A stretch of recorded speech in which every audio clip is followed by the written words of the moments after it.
దానికి ఇవ్వాల్సిన రెండు ప్రధానమైనవి మీకు కరెంట్ కనెక్షన్, రెండోది మీకు వీలైనంత వరకు రక్షిత మంచినీటి పథకం కింద మీకు కుళాయి కనెక్షన్ కూడా వచ్చేటట్టు తప్పకుండా మేము దాన్ని ఒక ప్రయారిటీగా తీసుకుని చేస్తాం. అయితే పట్టణంలో ఉన్న వివిధ ఇబ్బందికరమైన పరిస్థితులు సహజంగా కొనసాగుతూనే ఉంటాయి. వాటిని అధిగమించుకోవాల్సిన బాధ్యత మనందరి పైన ఉంది.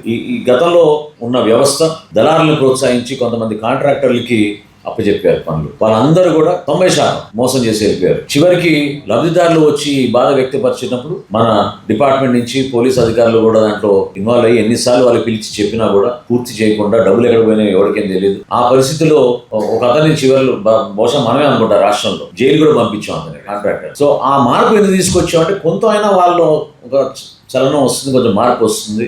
ఎందుకంటే అంతిమంగా ఇక్కడ నష్టపోయింది పేదవాళ్ళు, మధ్యతరగతి కుటుంబాలు. ఇల్లు కట్టుకుందామనే ఒక నమ్మకంతో ప్రభుత్వం ఇచ్చిన ఈ అవకాశాన్ని సద్వినియోగం చేసుకోవడానికి కోసం పాపం ఆ రోజున వాళ్ళు నమ్మి ఈ కార్యక్రమాన్ని చేద్దామని ముందుకు వచ్చారు. అది పూర్తి కాలేకపోయింది. ఈసారి ఈ అవకాశాన్ని దయచేసి మీరు సద్వినియోగం చేసుకోండి. మనస్ఫూర్తిగా ఈ 390 మందిని నేను కోరుకునేది, ఖచ్చితంగా మీరు ఈ వేసవికాలం పూర్తయ్యే లోపు మీ వంతు మీరు శాయశక్తుల మీరు మీ కుటుంబ సభ్యులు అందరూ కష్టపడి పనిచేసి ఈ ఇల్లు నిర్మాణం అనేది మీరు పూర్తి చేసుకుంటే మీకే కాదు మా అందరు కూడా ఒక సంతోషకరమైన సందర్భంగా ఒక మంచి పండుగ వాతావరణంలో మనం చేసుకుందాం గృహప్రవేశాలని ఈ సందర్భంగా తెలుపుకుంటున్నాం.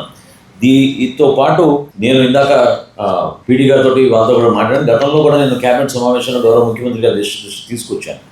అదేంటంటే అదనంగా మీకు ఏమైనా మాత్రం మనం ప్రభుత్వం నుంచి తక్కువ వడ్డీకి రుణం ఇప్పించగలిగితే తప్పకుండా ఆ ప్రతిపాదన కూడా ప్రభుత్వం దృష్టిలో ఉంది. అయితే దానికి సంబంధించిన గైడ్లైన్స్ పూర్తిగా ఇంకా రాలేదు.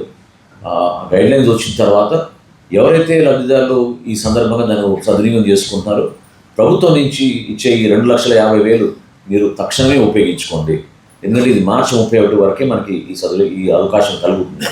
వచ్చే ఏప్రిల్ 1 నుంచి మళ్ళీ కొత్త సంవత్సరంలోకి ఆర్థికంగా మారుతాం కాబట్టి నిధులకు ఒక్కో సందర్భంలో ల్యాప్స్ అయిపోతూ ఉంటాయి.